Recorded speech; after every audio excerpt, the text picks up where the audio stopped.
This conference will now be recorded.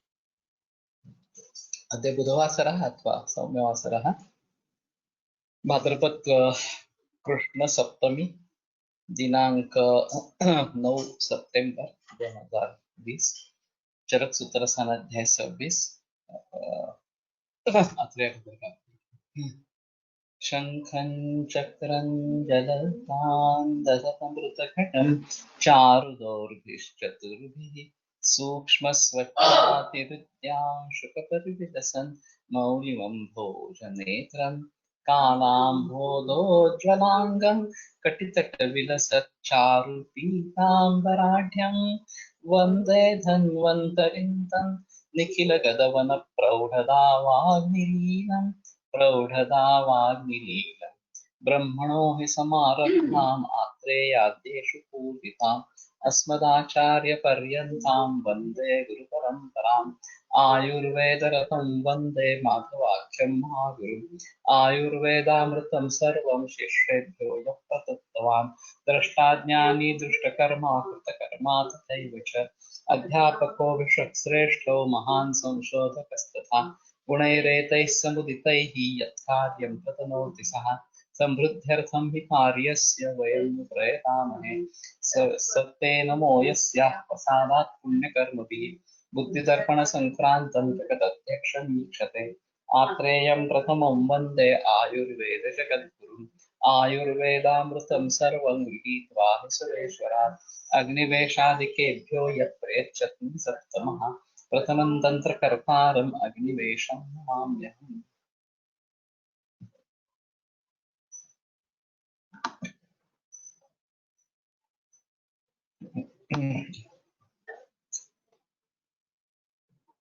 रोचयति आहारम् आहारयोगी नात्यर्थं गुरुः स्निग्धः उष्णश्च। तर्हि लवणरसस्य कानि गुणकर्माणि इत्येतत् विषये विवरणं कृतमस्ति ग्रन्थकारेण।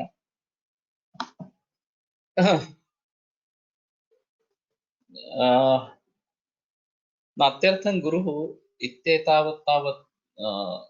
इत्येतत् विशेषणं तावत् केवलं गुरु विशेषणविषये अवगन्तव्यम्। लवणरसः सर्वेषु अपि गुणेषु सर्वेषु अपि रसेषु उष्णवीर्यः, अतः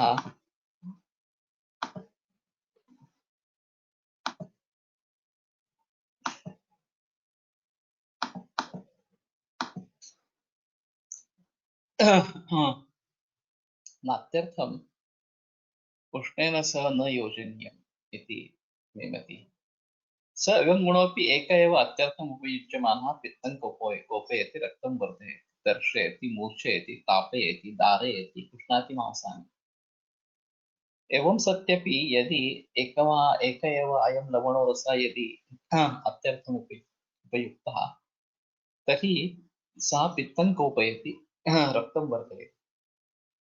रक्तं वर्धयति तावत् प्राकृतरूपेण अपि ग्रहीतुं शक्यते। विकृत्य रक्तं वर्धयति रक्तपित्तनिदाने इत्येतदपि ग्रहीतुं शक्यते। सो तृषा निर्माण करता है, मूर्छा निर्माण कर सकता है, ताप निर्माण करता है, दारयति धारण करता है, कुष्णाति मांसानि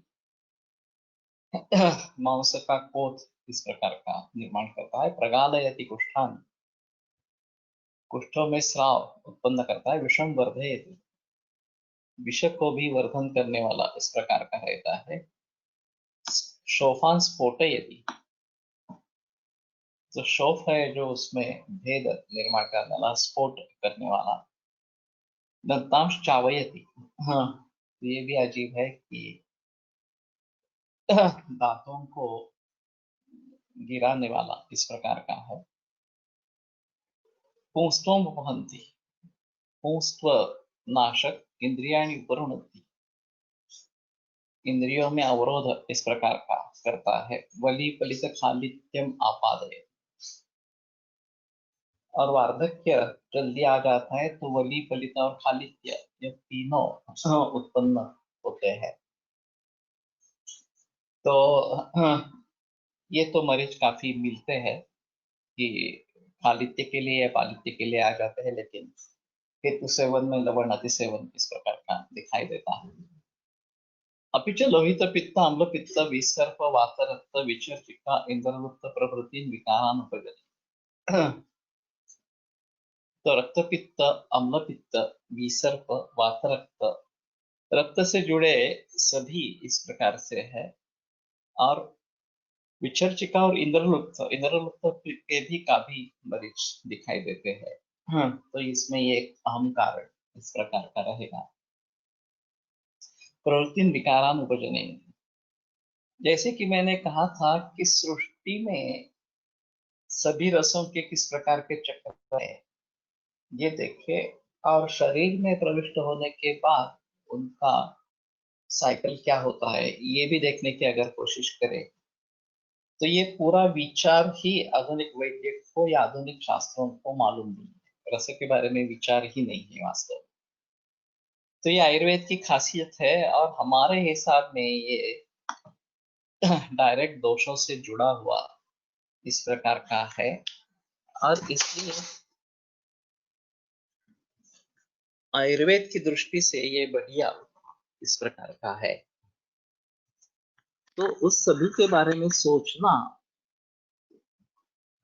एक अहम चीज होगी। और खास करके आयुर्वेद को अगर हमें शास्त्र के रूप से एस्टेब्लिश करना है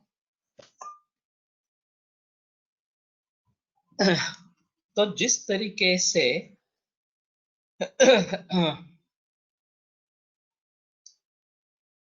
आधुनिक वैद्यक या आधुनिक शास्त्र लोगों को समझाते हैं ऑब्जेक्टिव पैरामीटर्स के ऊपर, उसी प्रकार से हमें करना पड़ेगा। दो तरीके से प्रयास करने पड़ेंगे। एक तो वैद्यों में या बीएमएस करने वाले छात्रों में आयुर्वेद के बारे में रुचि बढ़े और वो भली भांति आयुर्वेद की प्रैक्टिस कर सके। ये संख्या भी अगर बढ़ जाती है तो लोगों को आयुर्वेद के बारे में अनुभव प्राप्त होते रहेंगे, अच्छे अनुभव प्राप्त होते रहेंगे, और ये होने से भी समाज में मत परिवर्तन आएगा। और मेरे ख्याल में वही अच्छा रास्ता है। फिर भी दूसरी ओर से आयुर्वेद को साइंटिफिक सिस्टम एस्टेब्लिश करने के लिए भी प्रयास होने चाहिए जो आधुनिक दृष्टि से उसको देखा जाए। कुछ बरस पहले ये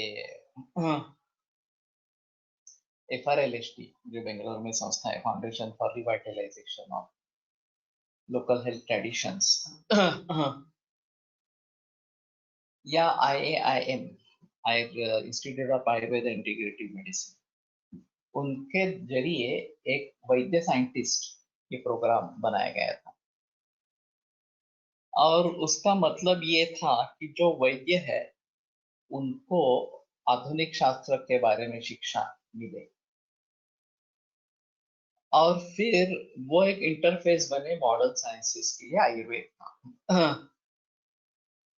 लेकिन हुआ ऐसे उसमें कि उन्होंने जो करिकुलम रखा उसके बारे में उन्होंने ये गृहित लिया था कि जो BMS या MD किए हुए छात्र है उनको आयुर्वेद आता है, वो भली भांति आयुर्वेद मूल ग्रंथों को समझते हैं, प्रैक्टिस भी करते हैं, ऐसा जो वास्तव में था नहीं।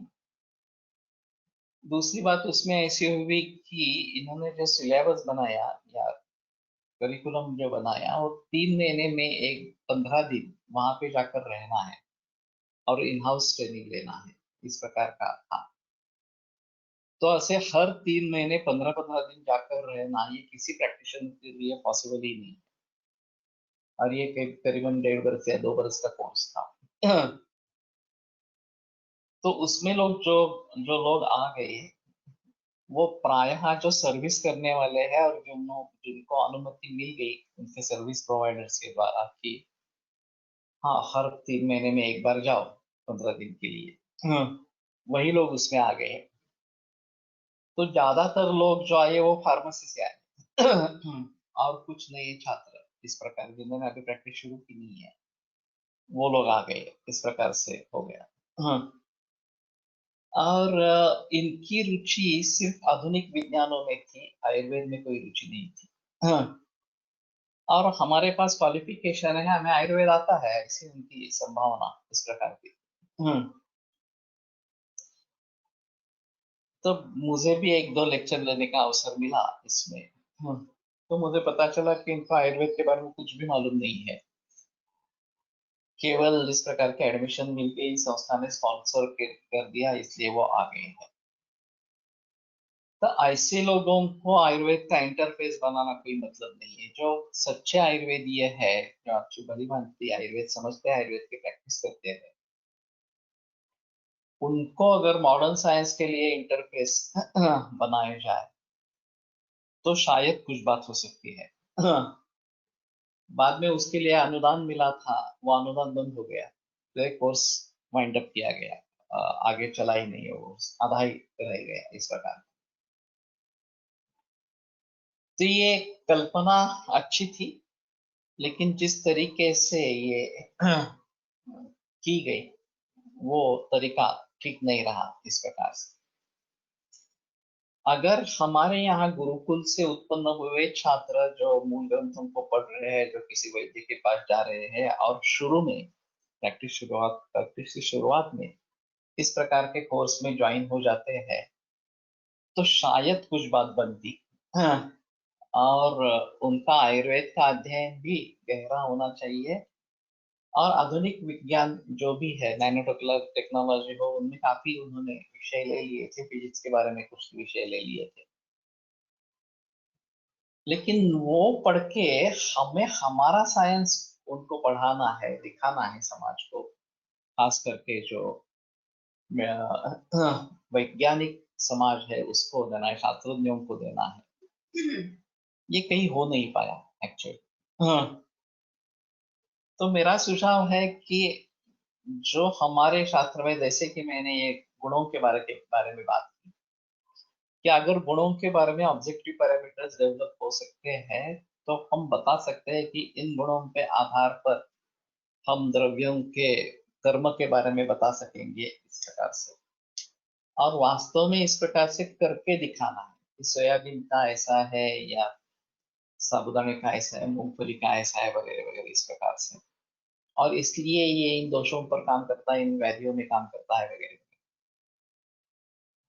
तो ये करके दिखाना है, ये ऐसा नहीं है कि सिर्फ बातें करने की चेष्टा है उसमें। तो उसी प्रकार से अगर हम रसों के बारे में लोगों को अवगत कराए, शास्त्रज्ञों को अवगत कराए, और जैसे इन्होंने वर्म्स के बारे में काफी संशोधन किया आधुनिक वैज्ञानिक ने, कि उनकी लाइफ साइकिल क्या है, वो अंडे या कैसे रहते हैं, कहाँ पे उनकी वृद्धि होती है, वो शरीर में किस प्रकार से घुस जाते हैं, फिर पुरुष के माध्यम से फिर से सृष्टि में कैसे घुस जाते हैं, वगैरह वगैरह।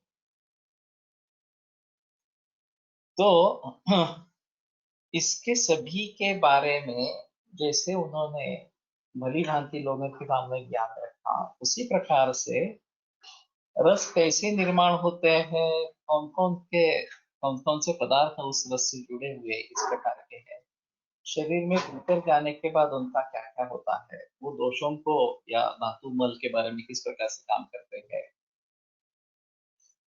ये अगर हम एस्टेब्लिश कर सके तो हमारा शास्त्र उससे प्रोपेगेट होगा, क्योंकि हमारे यहाँ उसका सीधा संबंध दोषों से है और उसका बेस पंचमहाभूत इस प्रकार का है। तो ये मेरे मन में बहुत सालों से है कि इस प्रकार का होना चाहिए। लेकिन क्या क्या करेंगे, ये अजीब थोड़ी सी चीज है। रक्त वृद्धि मीन्स रक्त भाव वृद्धि ही लेना है या कुछ और मीनिंग हो सकता है? भार वृद्धि, रक्त भार वृद्धि, रक्त भार नहीं, रक्त की वृद्धि। रक्त का भार भी बढ़ेगा तो भी रक्त बढ़ेगा तो भी रक्त भार बढ़ेगा। अगर ब्लड वॉल्यूम बढ़ता है तो उससे भी ब्लड प्रेशर बढ़ता है। तो रक्त भार वृद्धि न रक्त वृद्धि होती है और उसके जरिए ब्लड प्रेशर बढ़ता है, ऐसा भी है।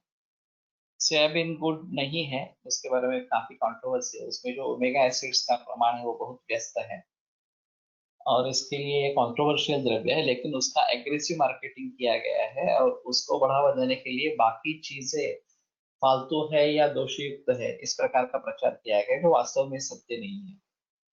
लेकिन अभी सोयाबीन एस्टेब्लिश हो गया इस प्रकार से लोगों के खाने में। तो एग्रेसिव मार्केटिंग क्या कर सकता है, इसका एक अच्छा नमूना सोयाबीन है। वैसे भी वैसे ही ये जो सब रिफाइंड ऑयल है उसके बारे में एग्रेसिव मार्केटिंग किया गया है। मूल रूप से जो खाने में आ रहे थे ऑयल्स, तेल, वो सभी बिल्कुल अच्छे नहीं है, उससे कोलेस्ट्रॉल बढ़ता है वगैरह वगैरह इस प्रकार से उसके बारे में बताया गया, लोगों को बार बार बताया गया, लोग भी उसको मानने लगे और वास्तव में वो अच्छा नहीं है, मूल जो द्रव्य है वही अच्छे हैं, नैसर्गिक जो है वही अच्छे हैं। अभी ये बात सामने आ रही है, लेकिन तब तक ये रिफाइंड ऑयल एस्टेब्लिश हो गए, जो उनका मकसद था वो तो पूरा हो गया इस प्रकार से। तो इसके बारे में हमें थोड़ा जागरूक होना जरूरी है और जो चीजें अभी मॉडर्न साइंस में नहीं है और उसके बारे में कोई सोच भी नहीं है, वो अगर हम अपनी तरीके से डालने की कोशिश करें तो लोग कहेंगे कि हाँ ये नया है।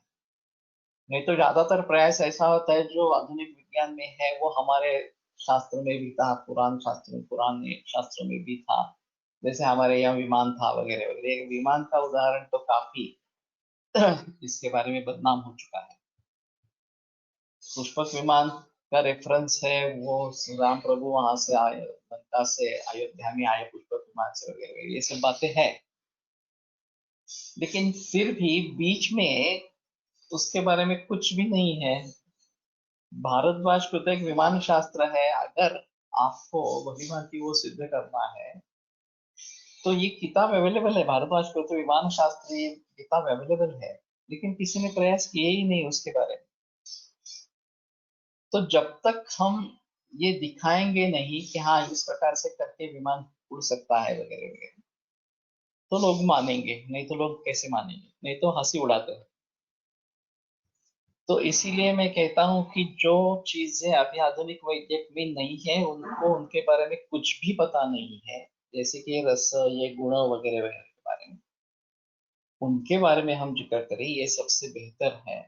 और उसके ऑब्जेक्टिव पैरामीटर्स लोगों को बताइए, ताकि कोई भी कहीं भी एक्सपेरिमेंट उसके ऊपर कर सके और ये फैक्ट एस्टेब्लिश हो जाए। तो अगर साइंटिफिक कम्युनिटी को कुछ बताना है, कन्विंस करना है, तो ऑब्जेक्टिव पैरामीटर्स होने जरूरी है। यही एक रिसर्च हो सकता है कि किन किन विषयों में क्या क्या ऑब्जेक्टिव पैरामीटर्स क्रिएट किए जा सकते हैं। जैसे मैं काफी बार बोल चुका हूँ, वातजुष्ट, पित्तजुष्ट, कफजुष्ट रक्त, इसके लिए अगर हम ऑब्जेक्टिव पैरामीटर्स डेवलप करते हैं तो एक अहम चीज रहेगी।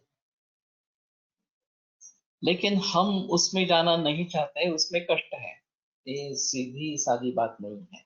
अगर आपको मॉडर्न साइंटिफिक कम्युनिटी के सामने इसको प्रूव करना है तो आपको दूषण देने वाले बहुत लोग मिलेंगे। फैक्ट्स को एस्टेब्लिश करना इतना आसान नहीं है तो लेकिन हमारी उसके लिए मानसिकता होनी चाहिए कि मुझे करना है इस प्रकार से। और दूसरी ओर आयुर्वेद प्रैक्टिशनर्स की संख्या बढ़ती जाए तो भी ये साध्य होगा। दोनों अगर साथ में चलता रहे तो उम्मीद है कि आयुर्वेद जल्दी एस्टेब्लिश हो। नहीं तो ये सब बताते रहेंगे कि हाँ कुछ कुछ होते हैं, मिराकल होते हैं आयुर्वेद में, लेकिन ये मिराकल है, ये साइंस नहीं। और मैं नहीं मानता कि ये मिराकल है, ये तो हमारे शास्त्र के मुताबिक है। तो जो भी केसेस अच्छे होते हैं उसको शास्त्रीय बेस है और वो हमें लोगों तक पहुंचाना है, यहाँ इस कार्यकारण भाव से ये जुड़ा है और इस कार्यकारण भाव पर आधार पर ये रिजल्ट्स मिले हैं इस प्रकार से। तो इसके बारे में गहराई में जाकर सोचना है और हर व्यक्ति समझे कि हम क्या कर सकते हैं, वो क्या कर सकता है, तो फिर ये बात बन सकती है। तो लवण रस के बारे में काफी एलोपैथी में भी संशोधन हुआ है और खास करके ब्लड प्रेशर के बारे में वो एक कारण है, ऐसा एलोपैथी भी मानती है।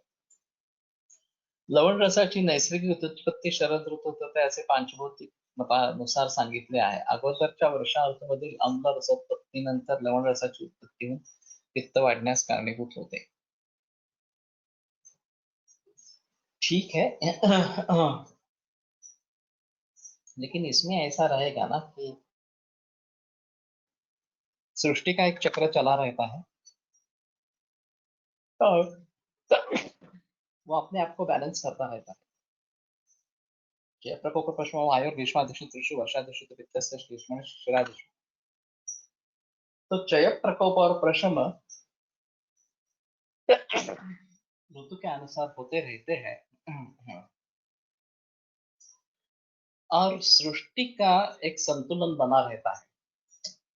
तो हम उस संतुलन को समझे, भली भांति समझे और उसका अपने तरीके से प्रयोग करें, उसका उपयोग करें, ये सबसे अहम है. तो शरद ऋतु में पित्त का प्रकोप है, वर्षा ऋतु में पित्त का क्षय है और हेमंत में अपने आप भी प्रश्न हो जाता है, ऐसा भी है. तो ये अम्ल से लेकर चारधर्मी पित्त का निर्माण होना शरद ऋतु में, ये एक अजीब चीज है. शायद नैसर्गिक दृष्टया ये काउंटर बैलेंस हो जाता है और फिर उसका शमन इस प्रकार का अगले ऋतु में हो जाता है. सध्या फलित खूप लहान वयाचे कारण लवण सत्यसेवन असू शकते का? होता ही है. बहुत सारे बच्चों में ये पाया जाता है और साक्षात लवण खाते हैं ऐसा भी नहीं है. ये चाइनीज वगैरह खाते रहते हैं, पाव भाजी पानी पूरी वगैरह वगैरह खाते रहते हैं, तो ये इसका संबंध है. मेरा एक सबसे अनुरोध है कि हम कोलटकर सर ने एक प्रोफार्मा बनाया था, पेशेंट हिस्ट्री फॉर्मेट इस प्रकार का, और कोलटकर सर के जो भी फॉलोअर्स है वो उस फॉर्मेट को उपयोग में लाते हैं. कोई भी मरीज हो, प्रतिशय का हो, कैंसर का हो या और कुछ का हो, लेकिन ये फॉर्मेट पूरा भर लेना है. कई वैद्य ऐसे हैं जो इस प्रकार का फॉर्मेट भरवाते नहीं. ये फॉर्मेट में सुबह से लेकर रात तक मरीज कैसे करता है, क्या खाता है, क्या पीता है वगैरह बारे में जानकारी होती है और उसके बावजूद उसके पूर्व व्याधि क्या है, आनुवंशिकता क्या है या फिर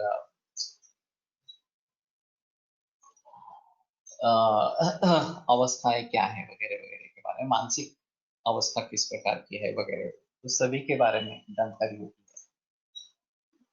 तो सभी लोग इस फॉर्मेट को फॉलो करें. अगर आपको उसमें कुछ ऐड करना है तो ऐड कर सकते हैं. We can get, I can ask Sushruत to put that format. And मैंने जब CCRS में मुझे बुलाया गया था एक मीटिंग के लिए और वो कैंसर के लिए फॉर्मेट बनाना चाहते तो मैंने फॉर्मेट दे दिया था उनको. तो वो फॉर्मेट भरने पर पता चलता है कि कितने प्रकार के हेतु हो सकते हैं. इसमें दो चीजें हैं, एक हेतु सेवन कब से चालू है, कितनी मात्रा में चालू है, कितनी फ्रीक्वेंसी में चालू है, ये सब देखना जरूरी है. टोबैको च्योर्स भी है. हाँ. तो कितने बरस से ले रहा है? 20 बरस, 35 बरस, 40 बरस. एक पूरी कितनी दिन में खत्म होती है, एक दिन में, 2 दिन में वगैरह वगैरह.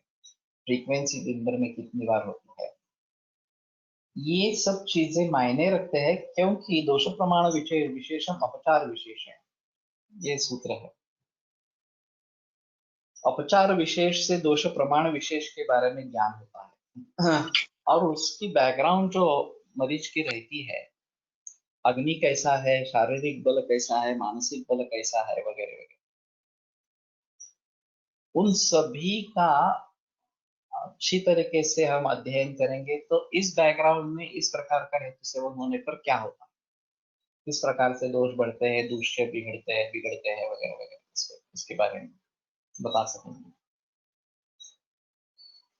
और फिर हम कुछ नतीजे पर पहुंच सकते हैं कि ये व्याधि है, अगर व्याधि का स्पष्ट रूप से निदान नहीं कर पाएंगे तो ये दोष है, दूष्य है, अग्नि की स्थिति इस प्रकार की है वगैरह वगैरह, या वेगावरोध के बारे में काफी जानकारी है। तो ये सभी अगर हम देखेंगे तो उसके बारे में पता चलेगा कि कैसी स्थिति है और हमें क्या करना है, क्या हुआ है और क्या करना है, इसके बारे में पता चलेगा। तो फणसरकर जी कहा करते थे कि एग्जैक्टली क्या हुआ है और एग्जैक्टली क्या करना चाहिए, हर मरीज में समझना वैद्य का कर्तव्य। तो एग्जैक्टली क्या हुआ है ये समझने के लिए कारण क्या क्या हुए, पहली परिस्थिति क्या है उसकी, व्यक्तिगत जो भाव है वो किस प्रकार के है, और फिर कारण किस प्रकार के हुए हैं, और फिर उनके मेलजोल से कुछ विशिष्ट रोग प्रकट हुआ है या फिर दोष दुष्य के अनुसार हमें कुछ निदान करना है उसके बारे में। और फिर अवस्था कौन सी है उस अवस्था में कौन सा चिकित्सा तत्व हमें प्रयोग में लाना है, और उसके मुताबिक द्रव्यों का निश्चय करना है कि ये द्रव्य मैं इसमें प्रयोग में लाऊंगा वगैरह वगैरह, इस प्रकार से।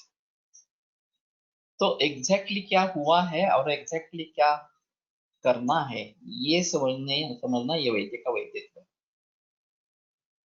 अभी ये इतना गहरा है सब विषय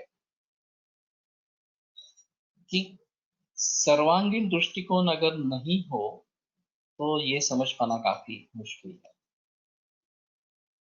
इसलिए इस प्रकार का फॉर्मेट हो जो काफी सर्वांगीण दृष्टि से किया गया इस प्रकार का हो,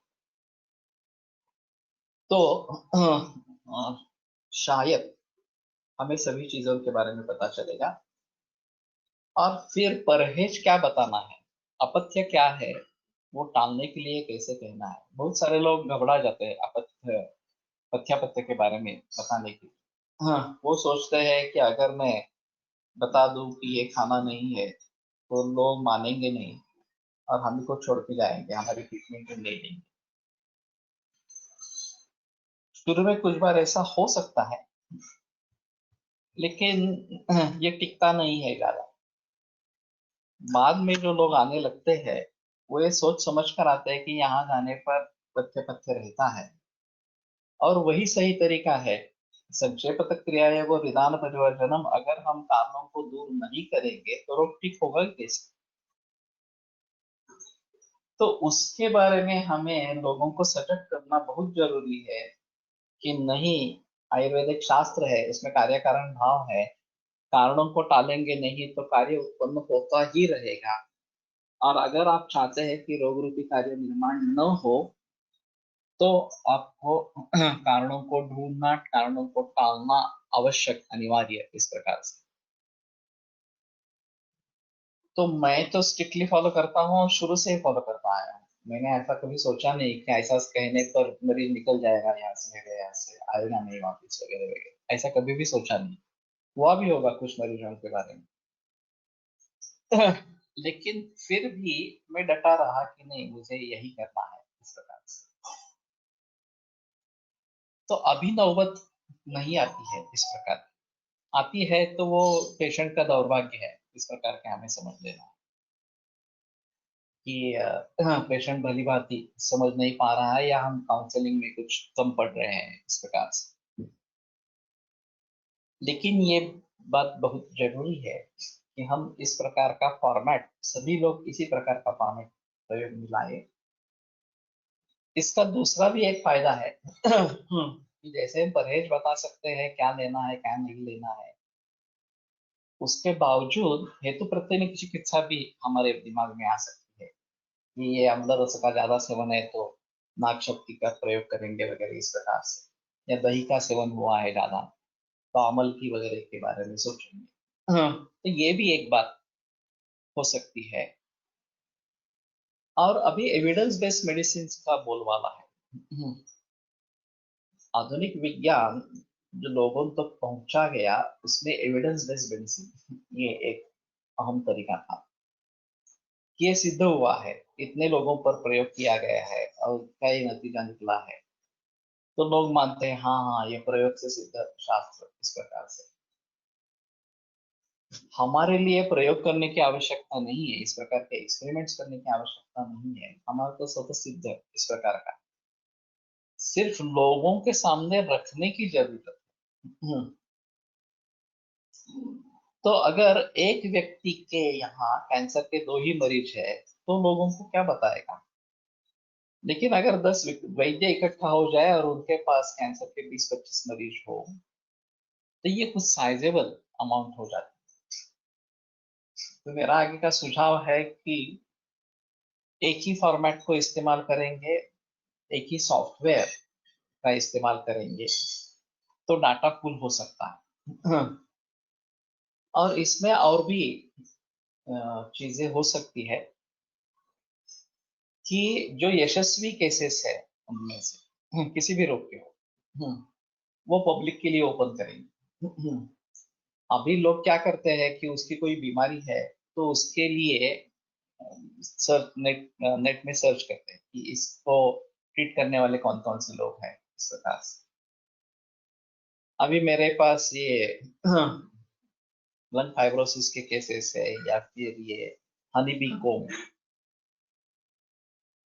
इस प्रकार की लंग की केस है, तो ये रेयर है। हनी कोम स्ट्रक्चर हो जाता है लंग का इस प्रकार से। तो अगर इस प्रकार की केस वहां पे डाली जाए तो दूसरा सर्च करने वाला व्यक्ति वो देखकर आकृष्ट हो सकता है, हाँ किसी वैद्य ने ये किया है, विल्सन डिसीज की केस है, ऑटोइम्यून डिसऑर्डर केस है, ऐसे ही ये है या और कोई है इस प्रकार से। तो लोग अट्रैक्ट हो सकते हैं अगर यशस्वी केसेस हम डालते हैं, पूरे यशस्वी भी नहीं कहता हूं मैं, कि जब मेरे पास आया तो 3 महीने का आयुष बताया था, अब 1.5 हो गया है और पेशेंट अच्छी तरीके से जी रहा है, ये भी काफी है। तो इस प्रकार से मरीज को आकृष्ट करने के लिए लोगों को उसके बारे में जानकारी होने के लिए भी एक अहम स्टेप रहेगी। और दूसरे उस जो वैद्य है, वो ट्रीट करने वाला वैद्य, उसका कांटेक्ट डिटेल वहां पे रहेगा, तो वो सीधा उसको कांटेक्ट कर सकेगा, जो मरीज है उसको सीधा कांटेक्ट कर सकेगा। बाकी वैद्यों को भी अगर इस प्रकार से चाहिए कि वो उनसे सलाह मशवरा ले, उनके पास कोई इस प्रकार की केस आ गई हो तो मैं क्या कर सकता हूँ, वो उनसे पूछे। तो एक नेटवर्किंग एस्टेब्लिश इस प्रकार का हो जाएगा, वैद्यों में नेटवर्किंग एस्टेब्लिश हो जाएगा। तो उनके लिए अलग एक्सेस बनाए कि उस वो पूरी केस उसमें देख सके, निदान क्या किया था, चिकित्सा क्या दी थी, और आगे जाकर उस वैद्य से अगर बात करनी है तो बात कर सकेंगे। तो ये 2 स्तर पे होगा, एक मरीजों के स्तर पर एक अलग चीज होगी, वैद्यों के स्तर पर एक अलग चीज होगी, एक्सेस अलग अलग रहेगा इस प्रकार से। और एक कोई वैद्य इस प्रकार का हो जो सभी के मरीज का एनालिसिस करे, सभी रोगों का एनालिसिस करे और एविडेंस बेस्ड मेडिसिन की तरीके से विश्व के सामने रखे, साइंटिफिक कम्युनिटी के सामने रखे कि ये ब्रेस्ट कैंसर से इतने 100 केसेस है वगैरह वगैरह इस प्रकार से। तो अगर आपके पास triple negative breast cancer 100 cases इस प्रकार की है और उनमें क्या हुआ, ये अगर आप बता सकते हैं, तो एक अहम चीज रहे, लोग उसको मानेंगे। ट्रिपल निगेटिव केस में रिकरेंस होता ही है, तो रिकरेंस देरी से हुआ, सौम्य हुआ वगैरह वगैरह ऐसा भी होता है, तो भी ये काफी अच्छी शुरुआत हो सकती है। मैंने तो एक अजीब मरीज देखी थी, दोनों ब्रेस्ट में कैंसर था, एक में ट्रिपल निगेटिव था और एक में ER-PR पॉजिटिव HER2 निगेटिव इस प्रकार का था। एक ही शरीर में एक ही कैंसर 2 ब्रेस्ट में अलग अलग हार्मोन्स दिखा रहा है, यह अजीब चीज है। ये एक्चुअली पब्लिश करना चाहिए। एलोपैथी में भी किसी ने देखा होगा, नहीं होगा मुझे मालूम नहीं, इस प्रकार के केस। तो ये अनूठे केस रहते हैं इस प्रकार से। तो उसके बारे में हम लोगों को जानकारी दे दे, साइंटिफिक कम्युनिटी जो है खास करके उसके बारे में उसको बताए। तो वो क्या करने लगते हैं कि उनके साइंस में आयुर्वेद को बिठाने की कोशिश करते हैं। मैं वो नहीं चाहता। मैं चाहता हूँ कि Ayurveda as a science establish हो जाए पूरे विश्व में। आयुर्वेद के वात पित्त कफ दोष धातु मल अग्नि, ये जो सब कंसेप्ट है वो मानने लगे, वो सोचने लगे उसके बारे में। हाँ, इसका अग्नि बिगड़ा हुआ है, इसलिए ये दोष बढ़ गया है, ये दूष्य बिगड़ गया है, ऐसा साइंटिफिक कम्युनिटी कहने लगी। तो आयुर्वेद एस्टेब्लिश होगा। नहीं तो हम एलोपैथी में आयुर्वेद को बिठा देंगे। जब ये अभी जो प्रयास चल रहा है कि कोई भी ड्रग ले लो और उसका सेल लाइन पे इफेक्ट क्या है वो देखो वगैरह वगैरह इस प्रकार से, तो ये आयुर्वेद कहाँ रहा? वो एलोपैथी में आयुर्वेद की एक दवा जोड़ दी, बस बाकी कुछ नहीं है। वो आयुर्वेद है ही नहीं, वो एलोपैथी ही है। अगर हम उसके आधार पर ये दोष है, ये दोष है, ये अवस्था है, ये अग्नि है, इस प्रकार से बता सकते हैं, वो सभी टर्म्स एलोपैथी में जा बैठते हैं। माशेलकर जी ने एक कहा था कि आयुर्वेदिक जीनोमिक्स ये शब्द कॉइन हुआ, तो उनको बड़ा आनंद हुआ कि आयुर्वेद कहीं ये साइंटिफिक कम्युनिटी में आ रहा है। आयुर्वेद शब्द आ गया, जीनोमिक्स एलोपैथी का है, लेकिन आयुर्वेद शब्द वहां पे आ गया। लेकिन इसमें शुरू में इंटीग्रेशन की तरफ ही बढ़ेगा, और वो काफी संदेह वाली बात हो सकती है। इसमें गुमराह होने की संभावना बहुत ज्यादा है। ट्रिपल निगेटिव्ह हे कोणते परीक्षण आहे, त्यावरून काय समजून घेतले जाते? Better option is breast cancer Wikipedia देखो। मैंने जो अभी फिलहाल कोर्स लिया था कैंसर का, एडवांस कोर्स या इन डेप्थ कोर्स, उसके बारे उसमें मैंने काफी जिक्र इसके बारे में किया था।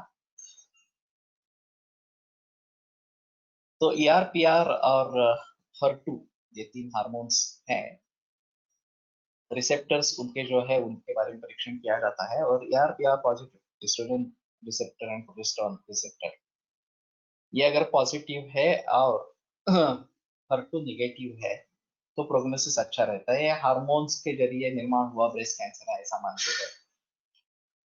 और सर्जरी रेडिएशन होने के बाद हार्मोनल थेरेपी देते हैं, और 5-5 बरस वो टैमोक्सिफिन करके टैबलेट है वो देते रहते हैं, तो काफी मरीज अच्छे रहते हैं। बाद में वो रिकवर हो सकता है, लेकिन 5 बरस तक भी अच्छे रहते हैं। तो ये कहते हैं कि हाँ 5 बरस रिजल्ट मिल गए तो ड्रग अच्छा है इस प्रकार से। लेकिन वास्तव में triple negative, ER PR negative, HER2 भी निगेटिव ऐसे भी देखा जाता है।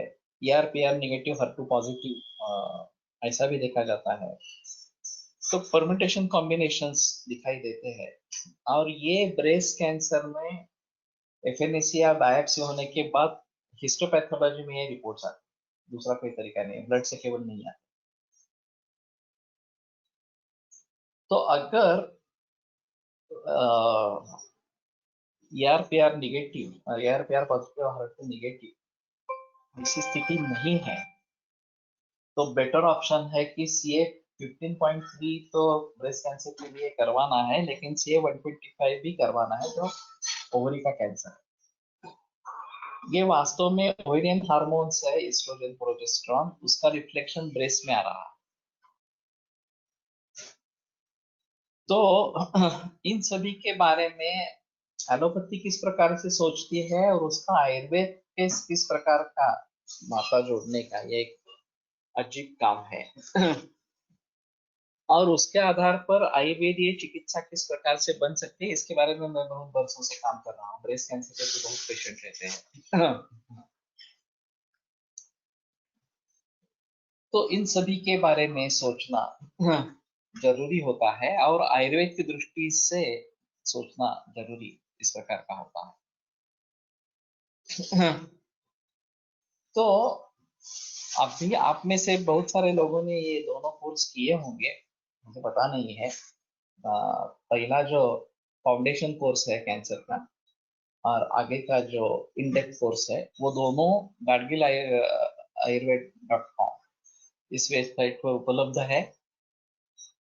आप जाके वहां पे पैसे भरे और इंटरनेट के लिए आपको लेक्चर्स आते रहेंगे। आप पहले फाउंडेशन कोर्स करें, फिर इंडेक्स कोर्स करें, तो इसके बारे में काफी जानकारी मिल जाए कैंसर के बारे में। और मेरा सुझाव ये है कि मैं ही सिर्फ एक अकेला कैंसर की ट्रीटमेंट नहीं कर सकता। मेरी आयु कितनी है, मेरी कैपेसिटी कितनी है, कितने मरीज मैं देख सकता हूँ, और भौगोलिक स्थिति भी एक मायना रखती है। मैं पुणे में हूँ, पूरे विश्व भर में कैंसर फैल रहा है, तो कितने लोगों को मैं ठीक कर सकता हूँ। सदेशमुख सर भी अगर अच्छे हैं, लेकिन वो कितने लोगों तक पहुंच सकते हैं। तो ये जो नॉलेज है वो बिखर जाना चाहिए। सभी लोगों, सभी वैद्य जो है, जो अच्छे वैद्य हैं, बाकी लोगों को आयुर्वेद की दृष्टि से भलीभांति ट्रीट करते हैं, वो कैंसर के भी ट्रीटमेंट करना आरंभ करें। तो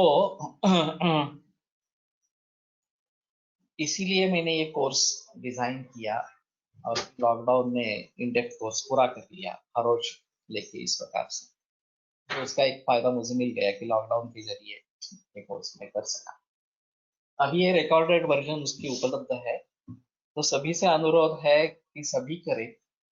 आप अगर अच्छे आयुर्वेदिक प्रैक्टिशनर है, तो कैंसर में बहुत सारी डिमांड है, मांग है। लोग, बहुत सारे लोग तरस रहे हैं कैंसर के लिए, आयुर्वेद चिकित्सा पाने के लिए। और मैं अकेला इसके लिए काफी नहीं हूँ, पर्याप्त तो नहीं हूँ। तो जो भी अच्छे वैद्य है, पहले ही आवश्यकता है कि खुद अच्छे वैद्य होना, बाकी सभी रोगों की भली भांति आयुर्वेद की दृष्टि से चिकित्सा कर पाना, ये सबसे अहम चीज है। फिर आप इसमें कैंसर में स्पेशलाइजेशन करना आरंभ करेंगे, और जैसे अनुभव बढ़ता जाएगा तो आप भी अच्छे प्रैक्टिशनर कैंसर के लिए बन सकते हैं। आर्तव दृष्टि स्तन कैंसर का निदान होता है, क्या होता है?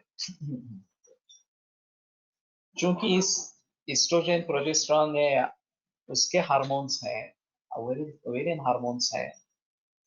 तो उसका परिणाम अगर ब्रेस्ट कैंसर में दिखाई देता है, तो निश्चित रूप से उसका कुछ संबंध है। हमारे हिसाब में स्तन्य भी रस का उपधातु है और रज भी रस का उपधातु है, दोनों का संबंध एक रस से जुड़ा हुआ इस प्रकार का है। और अगर कुछ भी बच्चे नहीं हुए तो कैंसर होने की संभावना ज्यादा रहती है। स्तनपान नहीं दिया हो तो भी कैंसर होने की संभावना ज्यादा रहती है। तो इन सभी बातों को ध्यान में रखना है। और मेरा सुझाव रहेगा कि जितने ज्यादा लोग ये कर सकेंगे, हाँ, वो करते रहे, वो बेहतर ऑप्शन है इस प्रकार। और अभी मैंने ये कोर्स दे दिया लोगों के लिए, एडवांस कोर्स जो इंडेक्स कोर्स जो है वो। आगे मुझे पता नहीं है मैं और कुछ कोर्सेस कर पाऊंगा, दे पाऊंगा या नहीं पाऊंगा। इस प्रकार से मैं जितना व्यस्त होता जा रहा हूँ प्रैक्टिस में और ये प्रातिपदिक कोश में और उसके आगे नए ग्रंथ में, तो मेरे समय का काफी अंदाजा लगाना मुश्किल हो रहा है मुझे। और मेरी स्ट्रेंथ कितनी रहेगी ये भी देखना जरूरी इस प्रकार का है। तो अगले 3-4 वर्षों में मैं प्रैक्टिस कम करता जाऊंगा और प्रैक्टिस से रिहा हो जाऊंगा। और फिर इसके बारे में कुछ बताना वगैरह, ये मेरा मकसद प्रातिनिधिक कोश का काम भली भांति पूरा करना, नई संहिता का आरंभ करना, इसी में मैं जुट जाऊंगा। तो अगर इसके बारे में आप मार्गदर्शन चाहते हैं, तो बेहतर ऑप्शन है कि अभी ये कोर्सेस करवा लो इस प्रकार से। और जैसे कि मैंने ऑब्जेक्टिव पैरामीटर्स के बारे में कहा, उस प्रकार से ऑब्जेक्टिव पैरामीटर्स डेवलप करते रहना ये आवश्यक इस प्रकार की बात होगी। और तभी हम लोगों तक भली भांति पहुंच सकेंगे और उनको बताते रहेंगे कैसे करना है, क्या करना है, इस प्रकार से। तो इन सभी बातों को ध्यान में रखते हुए एक तो अपनी प्रैक्टिस अच्छी होनी चाहिए, उसके बारे में कोई संदेह नहीं है। और एक ही फॉर्मेट का प्रयोग करें, ये भी अच्छा है। परहेज के बारे में बताएं लोगों को, ये भी बहुत आवश्यक इस प्रकार का है। नहीं तो क्या होता है कि दूसरे किसी वैद्य से ट्रीटमेंट लेके लोग आते हैं और पता चलता है कि उसने पथ्य के बारे में कुछ बताया ही नहीं, पूछा भी नहीं। तो वहां का जो अपयश है वो वास्तव में अपयश नहीं है, ये अधूरी चिकित्सा हो गई, इसलिए अपयश है। मैं परहेज बताता हूँ, वही दवा दे देता हूँ, या मेरे ख्याल से कुछ दवा दे देता हूँ, ठीक होते हैं। तो ये नौबत क्यों आए? अगर हम अधूरी चिकित्सा कर रहे हैं तो उसमें ये फेलियर इस प्रकार का होगा, या कुछ हद तक रिजल्ट्स मिलेंगे, आगे नहीं मिलेंगे, इस प्रकार का होगा। तो ये बात हमें टालनी है। उसमें एक गैर समझ निर्माण होता है कि आयुर्वेद की दवा से फायदा नहीं होता, और ये बिल्कुल गलत है, और ये अच्छा नहीं है आयुर्वेद शास्त्र के लिए। तो हमारे ऊपर एक जिम्मेदारी है कि हम सूझबूझ कर निदान चिकित्सा करें और परहेज के बारे में वगैरह लोगों को बताइए। उसकी कुछ जरूरत नहीं है। मेरे भी कुछ गुरु ऐसे रहे हैं कि उन्होंने कहा नहीं नहीं, कुछ परहेज की भी जरूरत नहीं होती है, दवा ही इतनी स्ट्रांग दे देना कि परहेज के बारे में कुछ भी हो तो भी चलेगा इस प्रकार से। ये तो मैं नहीं मानता। ग्रंथों के अनुसार संक्षेपतः क्रिया है वो निदान परिवर्जन, यही अगर चिकित्सा है तो निदान परिवर्जन करने के लिए निदान ढूंढना तो चाहिए, बताना चाहिए लोगों को। अब ये अगर हम नहीं कर पा रहे हैं तो मुश्किल इस प्रकार की बात होगी। तो आयुर्वेद क्या है ये मूल रूप से समझना बहुत जरूरी है। ज्यादातर हम क्या करते हैं, जिस वैद्य के पास जाते हैं उनका कहना फॉलो करते रहते हैं। वो अगर ग्रंथों में डूबा है और ग्रंथों के सहायता से निदान चिकित्सा कर रहा है, तो वो आपको भी बताएगा कि आपको भी ग्रंथ पढ़ने हैं और ग्रंथों के अनुसार चिकित्सा करनी है, निदान करना है।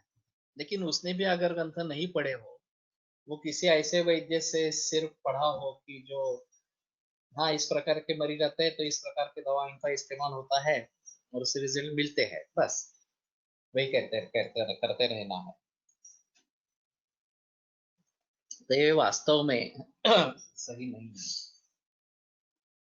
तो इसलिए शुद्ध परंपरा बने, तीर्थार्थ शास्त्र था ये जो बताया गया है कि गुरु कैसा होना चाहिए।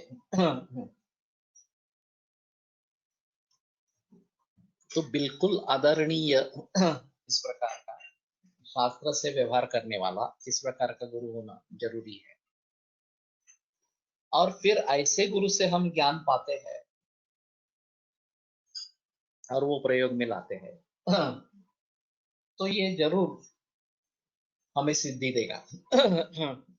नहीं तो यादृच्छिक सिद्धि रहेगी और वो अच्छी नहीं है। कभी कभी सिद्धि होती है, कभी कभी नहीं होती है।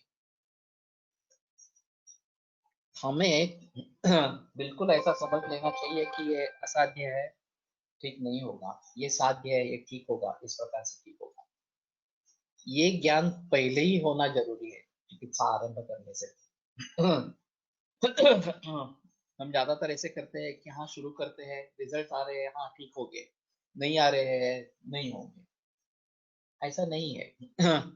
शुरू में ही हमें पता होना चाहिए कि असाध्य है, नहीं होगा इस प्रकार से। ऐसा हो तो ट्रीटमेंट करनी है, नहीं करनी है, फिर भी ट्रीटमेंट करनी है। प्रत्यक्ष चिकित्सा हो सकती है, या फिर चिकित्सा हो सकती है, लेकिन उसके बारे में हमें पता होना चाहिए। हाँ। तो अगर शास्त्र की दृष्टि हो तभी ये पॉसिबल है, अगर शास्त्र की दृष्टि नहीं है तो ये नहीं मुनासिब होगा। तो इसलिए परंपरा शुद्ध रहे, हाँ, इसके बारे में जिक्र करना बहुत जरूरी है। सौभाग्य से मैंने जो भी बुजुर्ग देखे हैं, पुरटकर सर रहे या वेणुमाधव शास्त्री रहे या फणसळकर रहे, अण्णा करमरकर रहे, वो सभी शास्त्र पढ़ने वाले, शास्त्र के अनुसार निदान चिकित्सा करने वाले इस प्रकार के थे। तो मेरे मन में कभी संदेह नहीं हुआ कि शास्त्र पढ़ने की जरूरत है या नहीं है, सिर्फ नुस्खे के ऊपर प्रैक्टिस कर सकते हैं, तो शास्त्र समझने की क्या जरूरत है वगैरह। लेकिन ये सही तरीका नहीं है। तो जितना हम गहराई में जाकर सोचेंगे, बार बार ग्रंथों का अध्ययन करते रहेंगे, तो पता चल जाएगा जो गूढ़ तत्व है इसमें, ग्रंथों में छिपे तत्व है, उनके बारे में पता लगता रहेगा। और उसके आधार पर भली भांति निदान या चिकित्सा होते रहेंगे। हाँ। तो उसका खुद को भी फायदा होगा और समाज को भी फायदा होगा, छात्रों को भी फायदा होगा। और इसमें सर्वांगीण दृष्टिकोण होना बहुत जरूरी है। किसी एक विम में नहीं चले जाए, ये मन में विचार आया फिर उसी की दिशा में चले गए, बहते गए, ये भी चीज नहीं होनी चाहिए। तो जिस तरीके से हम इन सभी का भली भांति ज्ञान पर कर पाएंगे, उसको प्रयोग में ला सकेंगे, उतनी हमारी उन्नति होगी, उतना हमारा यश और निर्माण होता रहेगा, कीर्ति बढ़ती जाएगी, और छात्रों को, समाज को उसका फायदा होता रहेगा। तो मूल रूप से जाकर ये सभी चीजें करनी है, ये सब सबसे अहम इस प्रकार की चीज है। और ऐसा करने पर ही आयुर्वेद एक साइंस की हैसियत से एस्टेब्लिश होगा। हमारी टर्मिनोलॉजी एस्टेब्लिश होना जरूरी है। दोष धातु मल वगैरह के बारे में, जो प्रीणन जीवन वगैरह वगैरह जो है, उसी का हम प्रयोग करेंगे और उसी को भली भांति समझ पाएंगे। हाँ, अगर खुद समझेंगे तो लोगों को समझा सकते, अगर खुद ही नहीं समझेंगे तो लोगों को क्या बताएंगे। तो ये सबसे अहम इस प्रकार की बात है, और उसके बारे में हमें सोचना है। कटुको रसो वक्त्रम शोधयति। तो कटु रस जो है वो मुख का शोध। याचा पण तो रेशो आहे ना, रेशोचा की दिवसाला 6 ग्रॅम, त्याच्यापेक्षाही कमी होता. 3 ग्रॅम आहे मला, 3 ग्रॅम आहे माझ्या अंदाजे, 3 ग्रॅम आहे. ते कधी कसं काय शोधलं मग, आपल्याकडे कसं आलेलं आहे. शोधलं असेल ना तो एक WHO या बाकी लोगों ने लवण के बारे में किया है ज्यादा, बाकी रसों के बारे में नहीं हुआ है, और वो भी उनकी दृष्टि से हुआ है। हमारी दृष्टि से और भी कुछ चीजें हो सकती है उसमें, तो वो देखना चाहिए। अगस्त्य उदय अस्त उदकावर होणारा परिणाम, उदकाचा रसावर होणारा परिणाम, ये शायद हम दातार गुरु जी की किताब पढ़े वो ज्यादा बेहतर इस प्रकार का है। अगस्त्योदय निर्विश्रम, ये तो ग्रंथों में ही रेफरेंस है, और शरद ऋतु के पूर्व इस प्रकार का अगस्त्य उदय हो जाता है। और फिर वो जल निर्विष इस प्रकार का हो जाता है, ऐसा कहना है। तो आगे स्नान पान अवगाह वगैरह के लिए वो प्रशस्त बताया गया। हंसोदक ये संज्ञा फिर उसको दी गई है। तो मेरे ख्याल में ये सृष्टि का चक्र है। और अगस्त्य का अस्त हो जाना, हाँ, जब तक अगस्त्य है तब तक ये पानी अच्छा इस प्रकार का रहेगा। तो दातार गुरु जी वेरी पर्टिकुलर थे कि अगस्त्य का अस्त होने पर दवाइयां नहीं बनाना, अगस्त्य का उदय होने के बाद ही दवाइयां का आरंभ करना है। ये पंचांग में लिखा होता है अगस्त्य उदय कब होता है। दाते पंचांग में एक बार देखो, नहीं तो अभी ये सभी चीजें नेट पे उपलब्ध होते हैं, गूगल। तो अगस्त्य उदय और अस्त ये गूगल में देखो तो शायद उसमें मिल जाएगा। हाँ। तो जब भी अभी अभी किसी भी प्रकार से अगर पुष्य नक्षत्र कौन से दिन है, तो अभी गूगल में सर्च करेंगे तो तुरंत जवाब आ जाता है। सब कुछ ना कुछ लोगों ने किया ही होता है, ऐसा नहीं होता कि किसी के बारे में किसी को पता नहीं है, इंफॉर्मेशन रहती ही है उसमें। हाँ, अभी अगस्त्य का उदय होगा, मालूम नहीं है कितने कौन से दिन है। अस्त होगा, हाँ, अस्त होगी. अस्त कसं होईल आता? आता अगस्त शरदवरती येऊ घातलाय. हाँ उदय उदय. हाँ नहीं नहीं नहीं. I have completed foundation course, but still in my account it is not showing advanced course available right now. I have just checked by logging in my account. Better option है मनीष जोशी को डायरेक्टली कांटेक्ट करो।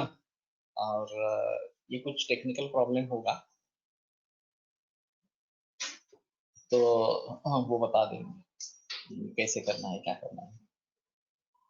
शरद ऋतूमध्ये उदय असतो, yes that is कधी आहे बघितलं नाही गुगलला नाही आलं. नाही आलं, गुगल में नहीं है। नाही त्या हिंदू कैलेंडर मध्ये असेल, हिंदू घेतलं. उसमें एक बार देखना चाहिए। गुगलवरच आहे हिंदू केलेलं. कौशिक मयूरी है क्या? तुम्हाला इन डेप्थ साठी न्यू सबस्क्राइब करावे लागेल या। हाँ, कौशिक और मयूरी प्रेजेंट है क्या? वो एक बार पूछ के बताए, वो बेटर ऑप्शन है इसके बारे में। अगर नहीं है तो मैं उनसे एक बार बात कर लेता हूँ, लेकिन दाते पंचांग में दिया होता है, एक बार वो थोड़ा ढूंढना चाहिए कहाँ पे है। सब्सक्राइब सेशन में जाओ।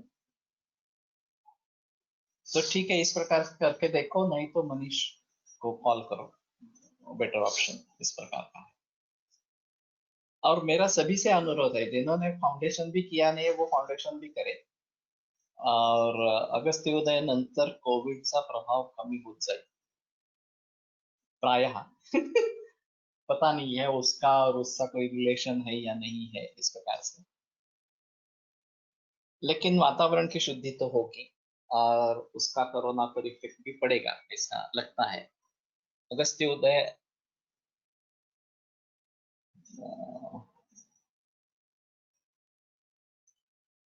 31st 27 अगस्त। ओके होऊन गेला का? होऊन गेला, सो अगस्त्योदय हो चुका है। और 31 मई अस्त है। ये तिथि के अनुसार थोड़ा बदलता रहेगा, दिनांक के आधार पर नहीं बता सकते, लेकिन ठीक है। 27 अगस्त को कौन सी तिथि है एक बार देख लेंगे, और वहां पे लिखा है क्या ये भी देख लेंगे। तुमने कहाँ से देखा? उसका कैलेंडर भी है दाते पंचांग का। और उनका एक ऐप भी है हिंदू कैलेंडर का। अगस्त्य अर्घ्य 18 सप्टेंबर असं येत आहे, अर्घ्य देना है गूगलवर। गुगलवर नसेल ना? एवढा लवकर वाटत नाही, 18 सप्टेंबरला आहे। तो एक बार कौशिक से बात कर लेते हैं, वो ज्यादा बेहतर रहेगा। और एक बार मैं भी देख लेता हूँ तो उसके बारे में पता चला। तो ठीक है, यहाँ पे रुकते हैं और कल सहस्र योग को लेकर आगे बढ़ेंगे। आयुर्वेद प्रकांड शल्यतंत्र प्रधानः शिष्येभ्यः शाश्वतोऽयं निखिलजनकृपा व्याप्तचित्तेन येन आयुर्वेदस्य वाञ्छन् पुनरपि भुवने तां च सुष्ठु प्रतिष्ठां श्रेष्ठं धन्वन्तरिं तं प्रणमति च सदा वैद्यवर्गो हि नूनं वैद्यवर्गो हि नूनम्। विरम्यते व्याख्यानव्यापारात्। श्वः पुनरपि मिलिष्यामः।